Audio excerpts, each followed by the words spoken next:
So, magandang araw. Gagawa tayo ng video. So, nandito na naman ako sa mall. Bumili lang ng mga pagkain as usual. Sariling sikap na naman dahil mag-isa lang tayo, di ba? Walang gagawa nito kundi tayo lang din. So, ayun. Sigurong itatopic ko na lang yung dahil solo ka lang naman talaga, self lang mahalaga. Ibig sabihin yung point of view, wala nang external outside sa'yo, di ba? So, yung point of view mo, laging sarili lang din. So, kailangan mo talagang kumilos, puwersahin lahat, at magkaroon ka ng disiplina. So, lately, nakikinig na rin ako ng mga podcast or mga audio recordings ni Andrew Tate. Pero, yun nga, mostly naman ng mga makikita mo sa YouTube, paulit-ulit lang yung sinasabi niya. Dito lang din umiikot sa self na wala naman talagang ibang gagawa kundi ikaw. Kasi 'di ba nasabi ko na yan dati na kesyo mahirap ka pa or mayaman, parehong mahirap na sitwasyon. Pero ang kagandahan pag may pera ka, hindi ka makokontrol ng ibang tao, hindi ka magbe-bend sa kanila, hindi ka utus-utusan, hindi ka makikipagplastikan. As kung ayaw mo yung kasama mo, pwede kang umalis, ganun kabilis. Hindi yung parang sa trabaho, 'di ba, pag paycheck to paycheck ka, wala kang choice, 'di ba? Eh kung may business ka, pwede kang matulog diyan. Yun nga lang, may consequences pa rin, 'di ba? Onti lang kita mo kung business, kung kuwari pometics ka, may kita ka pa rin, pero onti yung kita mo. Hindi kagaya ng pag hindi ka pumasok, wala talaga, zero. Yun yung sinasabi ko, pag nanging-empleo ka, hindi mo kontrolado yung oras mo tsaka pera mo. Kasi equal exchange eh, papasok ka. Tsaka hindi siya flexible, wala nang i-exceed pa dun sa kita mo, fix lang talaga siya. Hindi kagaya 'di ba sa pag nag-business ka, may chance pa na lumaki pa or dumoble or kahit nga maging 100 times pa yung kita mo, 'di ba? Pag pumaldo yung business mo. Yun yung kagandahan sa business, tsaka yung oras sa iyo. Yun yung sinasabi ko, mas maganda pa rin talaga na pumera ka ng todo. Ako, ginawa ko, although nanging-empleo ako ngayon, pero yung kinita ko dati sa panging-empleo, ginamit ko para makapunta dito, para may leverage lang. Para na mas malaki yung kita mo, 'di ba? Kasi mas malaki kita ako dito kaysa sa Pilipinas eh. So, yung pera mo, i-spend mo yan para sa another opportunity na mas kumita ka pa na malaki. Kaysa naman sa i-spend mo yan ng party-party, gimmick-gimmick. Nakwento ko na rin yan dati, di ba? Pumaparty ako pero sa mumurahin lang. Tsaka hindi ko yung inuubos talaga yung oras lang dyan sa ganyan. Yung as in weekly ka talaga magpa-party. Mga parang ganyan, hindi ko ginagawa yan. As inom-inom. Pero, hindi ko nga alam din talaga paano ako nakapasa ng board nun eh. Kasi, nung unang take ko, seryoso ako nun. So, parang hindi balance. Alam mo yung pag gigil na gigil ka, diba? Parang sa pag-approach. Kuwari, nag-approach ka ng babae, gigil na gigil ka. So, may expectation ka sa outcome. So, ang nangyayari nun, scripted salita mo, wala sa flow, kabado ka, misis na halata ng babae na fake ka. Ganon din sa mga gusto mo, pag gigil na gigil ka talaga, parang napapack up lahat. Kasi nag-stick ka lang talaga dun sa dun sa script na sinusunod mo. Which is hindi naman ganon sa real life, 'di ba? Kaya nga at the same time, kikilos ka pa rin, 'di ba? Gaya ng kwento ko, nung una, seryoso ako masyado. Kung kailan yung pangalawang take, 'di ba sinabi ko na yun sa inyo na after ko bumagsak, kinabukasan nag-review kaagad ako. Pero this time naman may petics. Umiinom pa nga ako twice a week or thrice a week eh. Tapos umiinom kami ng Sunmig ng tapos nagdudota pa kami ng alas 9. Pero may disiplina pa rin ako noon. Nag-aaral ako ng umaga, which is rin yung retention span, mas mataas yung chance. Kasi umaga, fresh yung utak mo, diba, nakapagpahinga ka. Tapos sa gabi, yun yung gimmick time. Doon ako umiinom, nagdodota. Everyday yan Hindi ko nga alam bakit ganun. Although everyday din naman ako nag-aaral, Pero yung pagdodota, na-addict talaga ako nun. Pero nagulat nga ako, pumasa ako eh.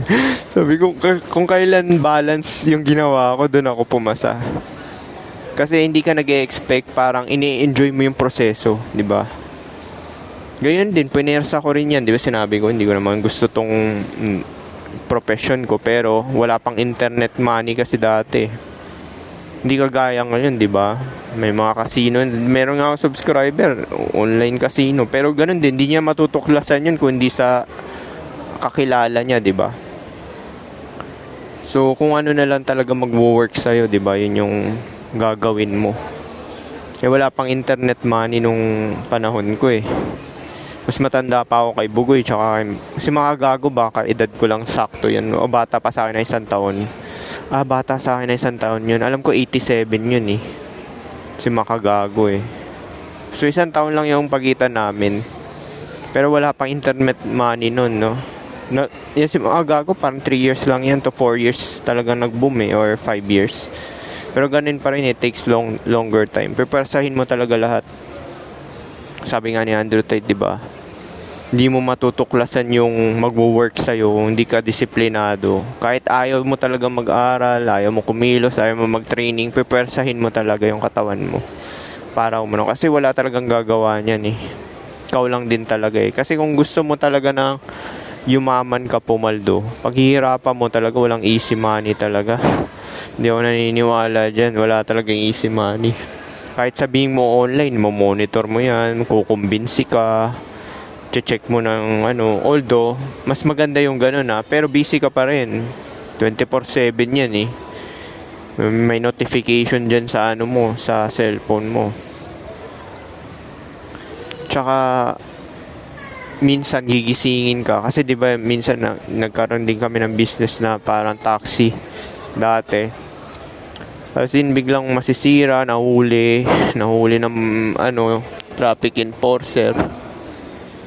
So, ayun, gigisingin ka ng 3:00 na madaling araw, 1:00, pupunta ka dun sa impounding. So, ganun yung mangyayari pagka nag-business ka. Flexible siya, flexible din yung oras na magagambala ka. Wala talagang talaga formula talaga na kailangan mo lang talaga kumilos. Relentless, lalo na kung 20 ka pa lang. Kailangan mo talagang puwersahin lahat pag 20 ka pa lang. Kung ano gagana sa'yo. Ang maganda talaga, ngayon pa lang 20 ka lang. Mag-isolate ka na, Mag-focus ka sa sarili mo, mag-training ka. Kaya malaking inaano ni Andrew Tate na mag-training ka. Kasi pag inaayos mo yung pagkain mo tsaka pag nag-training ka, mas marami kang energy, mas marami kang magagawa, magiging productive ka. Mahirap mag-training kasi everyday na siya nagte-training, 7 days a week eh. Tapos hindi mo kailangan ng mga machine, dumbbell nga lang ginagamit ni Andrew Tate eh. Tapos dinadamihan niya lang ng reps eh. At binibilisan para talagang mapunit yung muscle niya. Kaya naman ng dumbbell yun eh, kahit 5 kg nga lang. Damihan mo nga lang yung reps, tapos bilisan mo. Yun yung sinasabi nila, explosiveness, para sumakit yung muscle mo. Sabi niya, yun nga, kailangan mo mag-training para marami kang energy, lumakas ka. At the same time, hindi ka napapagod, diba? Sa unang training, after mo makarecover, grabe energy mo nun pag nakarecover ka. Tapos ino-normalize pa hormone mo, gaganda yung tulog mo. Kaya talagang must talaga yung training. Kaya yan yung inaano ni Andrew Tate na 7 days a week talaga siya nagte-training. Tsaka once a day lang siya kumakain, meat pa rin siya, meat diet. Meat diet yung ginagawa niya. Tsaka yung, siguro malamang parehas rin sa akin, patatas tsaka meat. Ganun lang ginagawa niya. So, ayun. Ganun lang talaga na kahit nga pag-approach kailangan mo mag-numbers game. Diba? Kailangan mo talagang kumilos. Pag may gusto ka talaga dito, i-chase mo talaga, diba? Paglalaanan mo ng oras, dedication, tapos focus. Hindi yung half-half lang. Wari, gusto mo magka-babae, diba? Lalabas ka ng bahay mo. hindi ka makakakuha ng chicks kung nasa bahay ka lang. Lalabas ka, pupunta ka sa bar, tapos magna-numbers game ka sa online, 'di ba? Ganun gagawin mo, hindi pwedeng nasa bahay ka lang nakatunganga ka.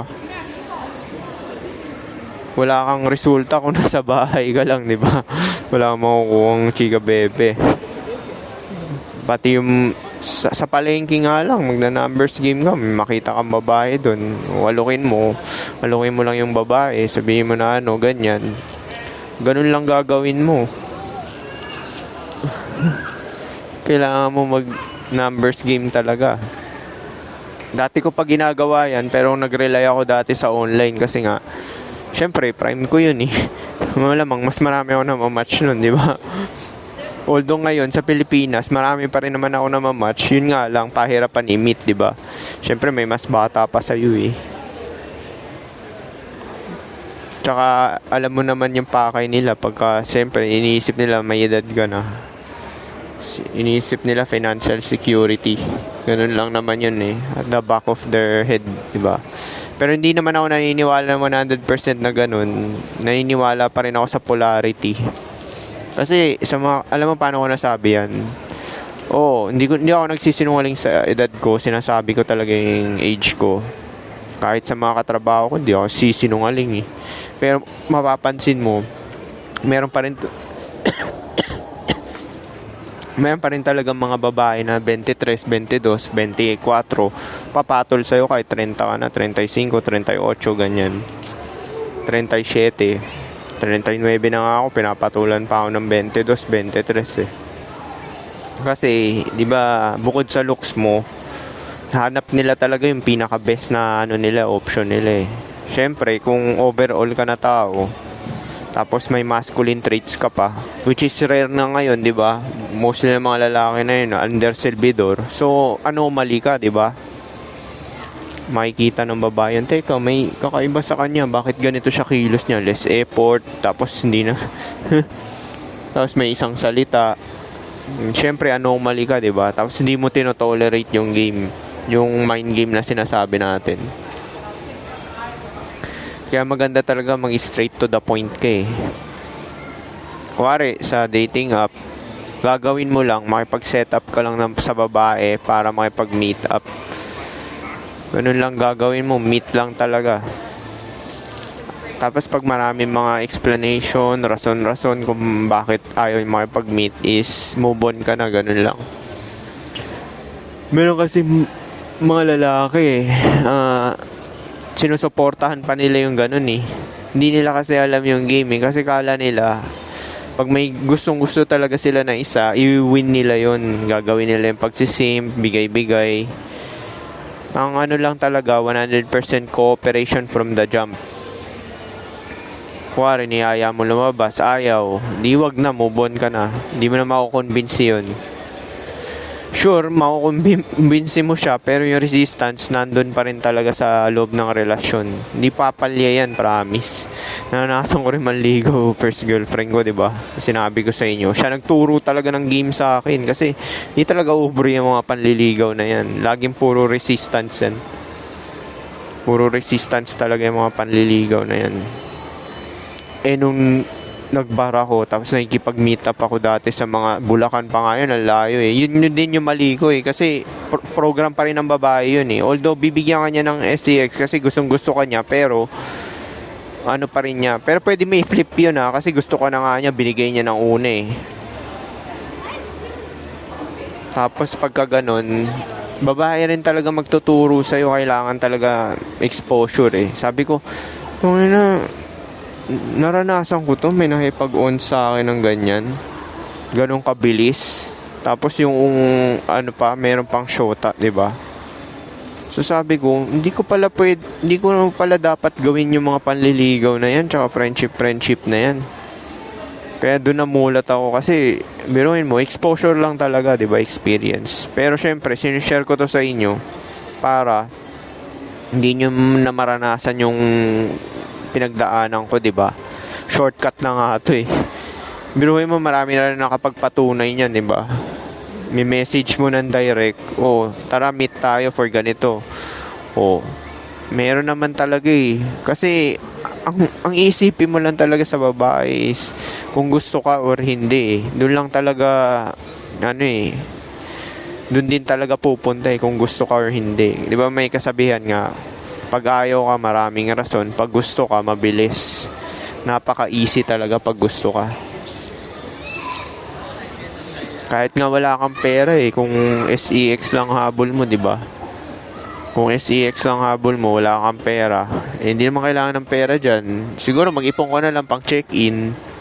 Pero kahit gutom kayo, wala kayong pagkain, mangyayari at mangyayari yan kung gusto nyo dalawa, di ba? Isa't isa. Ganun lang naman yun eh. Sinasabi nila, pag lalaki, nagloko, ubos ang pera. Simping yun. Simping yung ganun, di ba? Pag lalaki, hindi nila alam talaga yung game na hindi mo kailangan maglabas talaga ng pera kasi sexual attraction yun eh. Pag sexually attracted yung babae sa'yo, kahit wala kang pera, okay lang yan. Diba? Ganun lang naman yun eh. Sabihin nila pag lalaki, nagloko, ubos ang pera. Tas pag babae, nagloko, dadami pera. Hindi ah. Walang pera nga involved dyan eh. Pati sinasabi nila, yun nga hindi dibang ko sa inyo, di ba? Pag sa babae, sasabi nila pera daw ang kailangan para sa SEX. Hindi ah, bare minimum nga yan na investment eh. Basta sexually attracted lang siya sa iyo eh, yung babae sa iyo eh. Ganun lang naman yung basihan mo eh.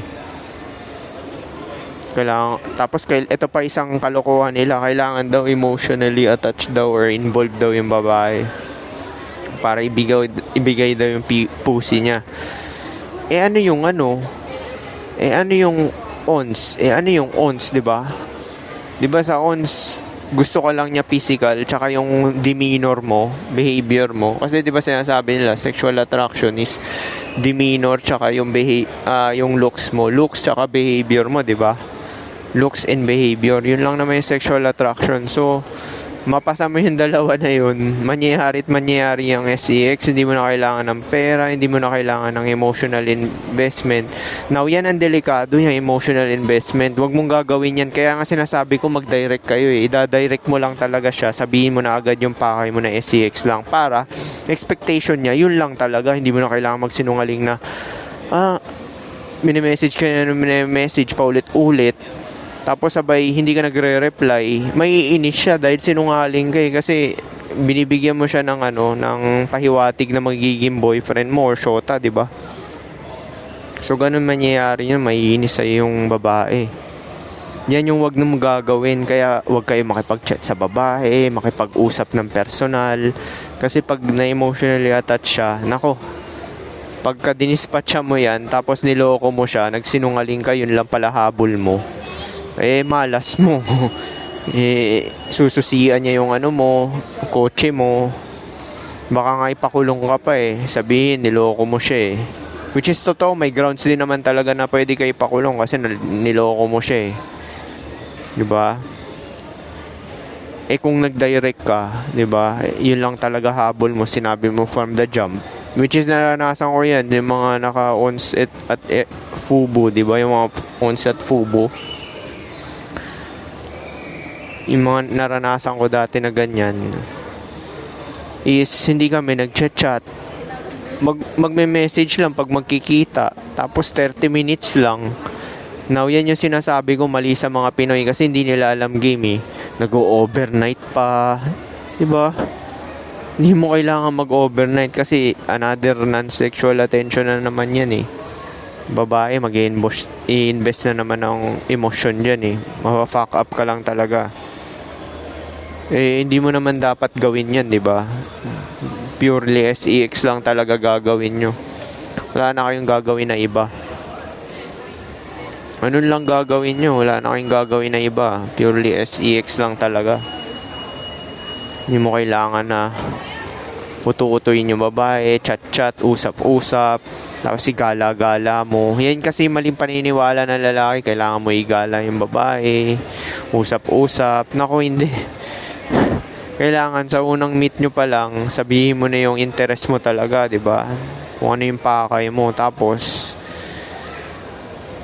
para meron siyang panghahawakan kung mag-agree ba siya or hindi.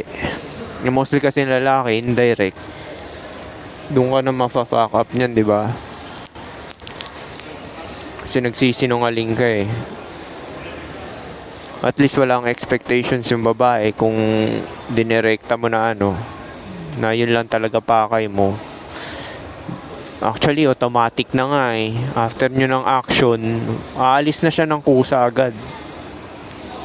Yun yung naranasan ko eh. Aalis na agad. O kaya, pwede mo nang pauwiin, di ba? Meron din ako experience na ganun. Pinauwi ko na lang. Sabi ko, gusto ko pa magdalawa. Parang sabi ko, tinatamad na ako. Di pinauwi ko na after ng isa. Ganun lang. Ganun lang talaga yung na yun. Hindi mo kailangan na kumbinsihin. Ngayon, mall ngayon, ang dami mga magtatropa, Mga magtatropa, Ang dami magtatropa ngayon, no? Yung dalawang incheck tumingin dito, sinenyasan ko ng telepono. Papalapitin ko sana dito, eh. Inignore ako.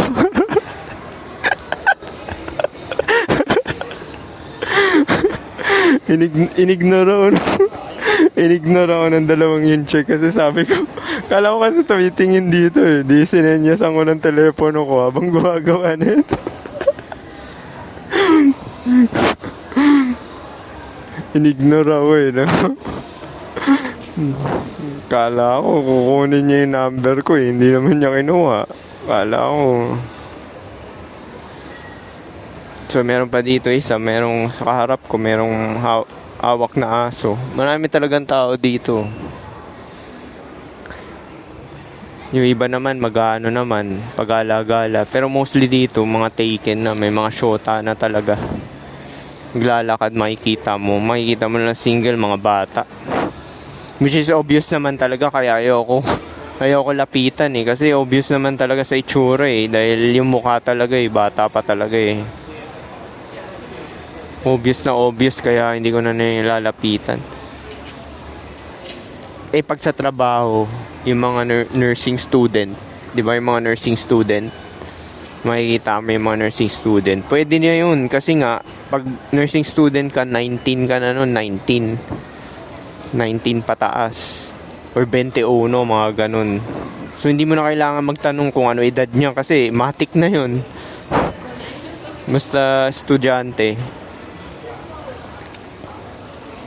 Ganun lang talaga gagawin mo.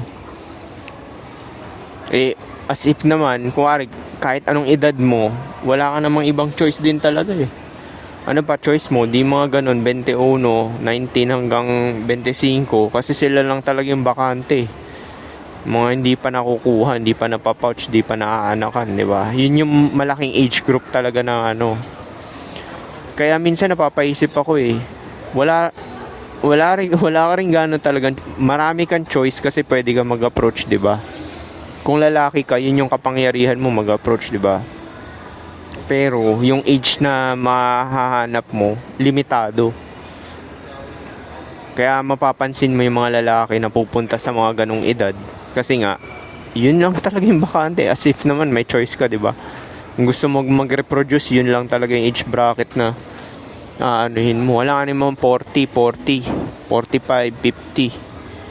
45, 50, hindi ka na magkakaanak nun. Wala na silbi yung babae. Tas pagod pa yun, hindi ka mapapagsilbihan nun. Logic to sinasabi ko Mapagsilbihan ka ba ng 40, 50, di ba? Hindi ka mapapagsilbihan yan, di ba? Kasi pagod na yun. Baka nga mas pagod pa sa'yo yan eh. Lalo na kung hindi laborer siya, hindi niya inayos yung buhay niya, di ba? So, ganun lang. So, ganun pa rin. Action dan talaga eh. Meron pa nga sinasabi si Andrew Tate, raw action solves everything. Sure, pag may action ka, di ba? Hindi mo exactly makukuha. Depende sa action mo yan eh. Kung talagang dedicated ka eh. Kung talagang dedicated ka, makukuha mo yung gusto mo exactly, di ba? Pero kung hindi, yung action mo, bali, wala, di ba?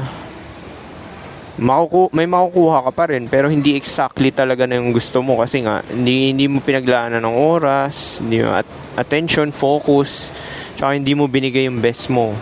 Pero pag binibigay mo talaga yung best mo, parang kuwari, nag-push up ka, quality push-ups, kumpara dun sa push-up na limang beses na push-up.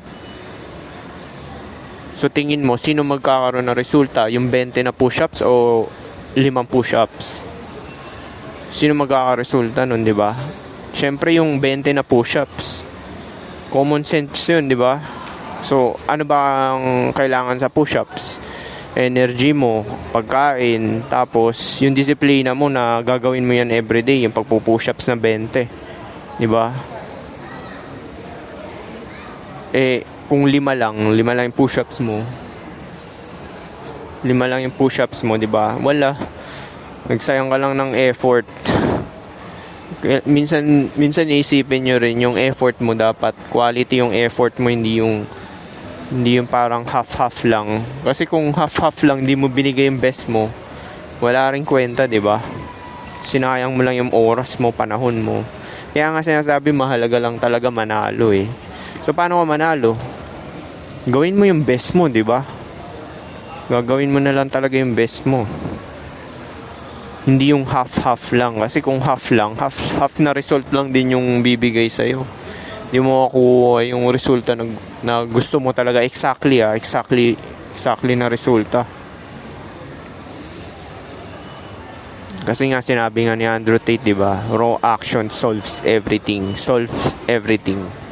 Totoo naman talaga. Raw action lang talaga. Kasi, ang ano pa nga niya, rain dance yung sinabi niya, rain dance.